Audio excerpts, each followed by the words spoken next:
All Kerala artisan and skilled workers യൂണിയന്റെ നേതൃത്വത്തിൽ മമ്പറത്തും പരിസര പ്രദേശങ്ങളിലുമുള്ള ബാലൻ നാമധാരികൾക്ക് ആദരമൊരുക്കി.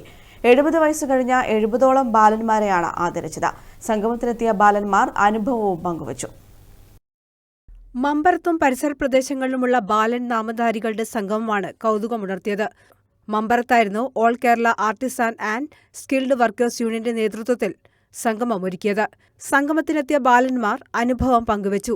70 കഴിഞ്ഞ 70-ലധികം ബാലേട്ടന്മാരാണ് ഒത്തുചേർന്നത്. സ്ഥലത്തിനും പേരിനുമപ്പുറം ബാലേട്ടന്മാരുടെ രാഷ്ട്രീയത്തിലുമുണ്ട് അല്പം കൗതുകം. മമ്പറത്തും പരിസര പ്രദേശങ്ങളിലും പ്രതിസന്ധി ഘട്ടങ്ങളിൽ പോലും കോൺഗ്രസിനൊപ്പം നിന്ന് പ്രവർത്തിച്ച് മർദ്ദനവും ജയിൽവാസവും വരെ ഏറ്റുവാങ്ങിയവർ ഇതിലുണ്ട്. അണിയേരി ബാലകൃഷ്ണൻ ഉൾപ്പെടെയുള്ള മുതിർന്ന കോൺഗ്രസ് പ്രവർത്തകരെ ചടങ്ങിൽ ആദരിച്ചു. UDF ചെയർമാൻ MM ഹസൻ ഉദ്ഘാടനം ചെയ്തു. സംസ്ഥാന ജനറൽ സെക്രട്ടറി ബഷീർ അധ്യക്ഷത വഹിച്ചു. കോൺഗ്രസ് നേതാവും മുഖ്യ സംഘാടകനുമായ Mambaram Divakaran, DCC president Martin George, Joseph Planthottam, Chandran Thillankeri തുടങ്ങിയവർ സംസാരിച്ചു. News desk, Kannur vision.